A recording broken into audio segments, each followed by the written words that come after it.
Hello and welcome back to Wheels of Mercury. I'm your host Wheels, and this is the mid-year report where I go and talk about 10 albums that have been released between the months of January and June. It's now July as I am recording this. And before I come across the 10 albums, I'm going to give a quick honorable mentions to the albums released by Vemod, Ihsahn, Fellwarden, Wraithlord and Saxon. All of those albums are very, very good that did not make the main list. Oh, and by the way, the main list isn't really done in any sort of order aside from the last three. One of them is my favorite EP, and the other two are my favorite black metal albums and metal albums of the year. So we're starting this list off with Convulsing and their album Pendurance. It's actually his album because it is a one-man dissonant death metal band from Australia. I really like how he manages to have the best parts of bands like Gorguts and Ulcerate and bands like that and really create his own stamp on the genre. He even has a song where he does clean vocals, and he's actually a really good singer. Yeah, if you like dissonant death metal, like Gorguts, like Immolation, Incantation, Ad Nauseam, and stuff like that, yeah, this new Convulsing album, it's freaking brilliant. Next up, we are going to something that is not metal with Brittany Howard and her album What Now? Brittany Howard, of course, being the talented frontwoman of the band Alabama Shakes. This album mixes soul influences and electronic influences and rock influences and pop influences all into this amazing soup of like just positivity and uplifting atmosphere, and there's even ambience in between the songs that really tie the whole record together. It is just wonderful. If you're a fan of Brittany Howard's voice in Alabama Shakes, and if you're a fan of left of center music in like the alternative rock and pop and soul sphere, don't be afraid to check out Brittany Howard's new album. It is fantastic. Next up, we're going into black metal territory with Holder and Verses and Oath. This is a US via Belgian project formed by, I think her name is Mars, something like Mars. But yeah, she is an amazing black metal vocalist, and I really love the dark atmosphere with the raving calls and the dark riffs and her sort of death metal take on black metal. It's really cool. If you like black metal that goes more on the death metal side, like Dark and Nocturne Slaughter Cult, you will love this album. Job for a Cowboy, Moon Healer. This is one of the best death metal albums I've heard this year, and with one of the best bass performances I've heard this year. Seriously, this guy is a wizard on the bass. And he is also back in the thrash metal band Havoc too, which I am super excited for because I loved his bass performance on Conformicide. But going back to Job for a Cowboy, his bass licks and his funk pops and his slapping sort of funky bass lines just add so much to Job for a Cowboy's sound. And Johnny Davis' vocals are as iconic as ever, especially to somebody who kind of grew up with Job for a Cowboy as like one of my first death metal or deathcore bands I've ever got into back in the day. Job for a Cowboy, Moon Healer, such a great record. Next up, we're going back to alternative rock with MGMT, with their album Loss of Life. This is not the MGMT I grew up with, but that's okay.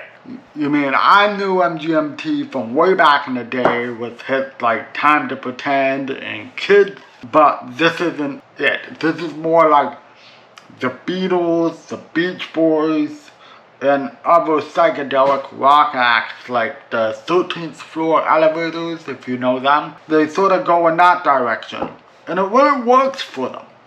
Stuff like Bubblegum Dog and the song that has Christine and the Queens on them, I forgot what it's called, but the album just has a forlorn atmosphere, but it's just so beautiful, and I really like that record. MGMT, Loss of Life, a great record.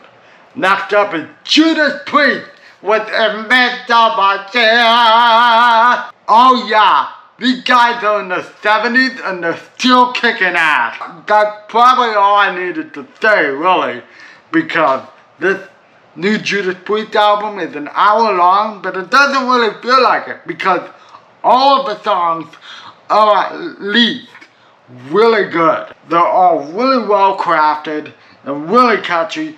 My favorite song off the record personally is I've Got It, My Witness. I can't sing like Rob Halford, but that song, holy crap.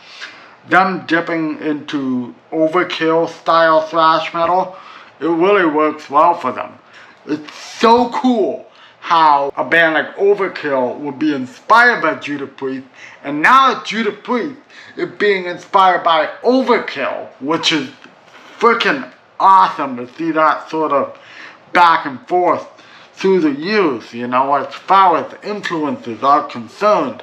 Awesome album from Rob Halford and the gentleman from Judas Priest, and keep on rocking, guys.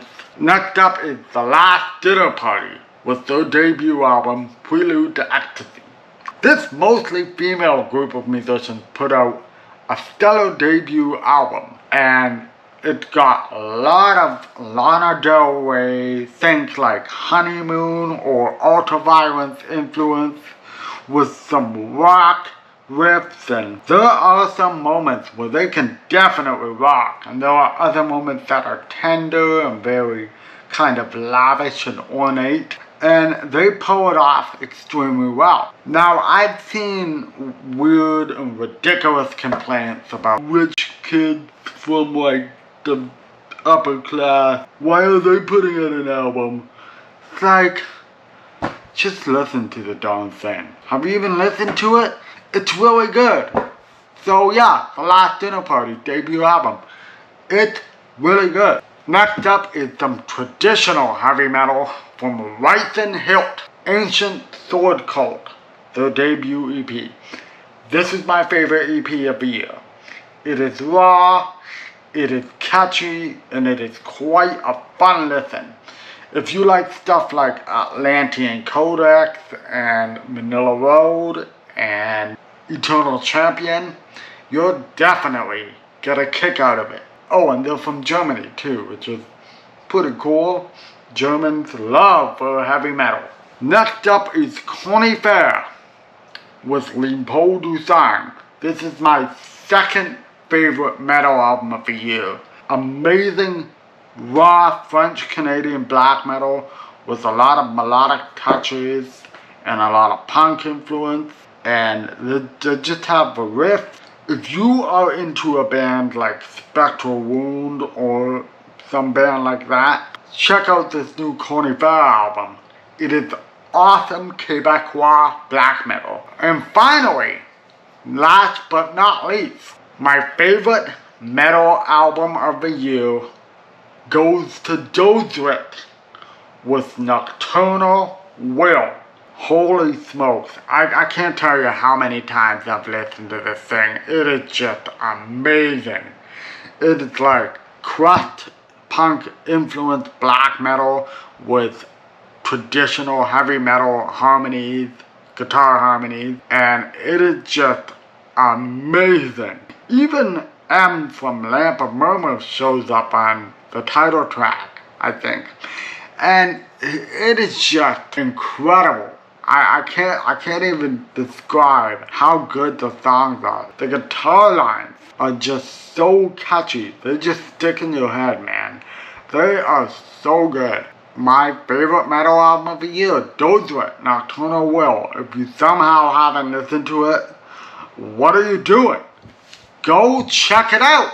And that's it for my mid-year report. I got to this later than some other YouTubers did because I was at a festival in my hometown this past weekend called Born and Raised Fest, featuring City and Color and Alexa Sound Fire. And I had a fun weekend of music and friends and family. I had a fun weekend. It was quite a fun time over at Montebello Park.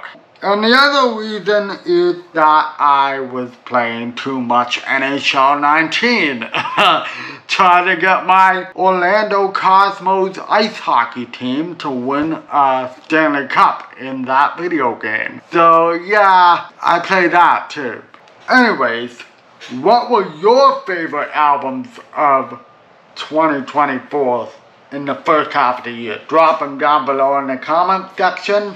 Rock on, guys, and I will see you in the next video.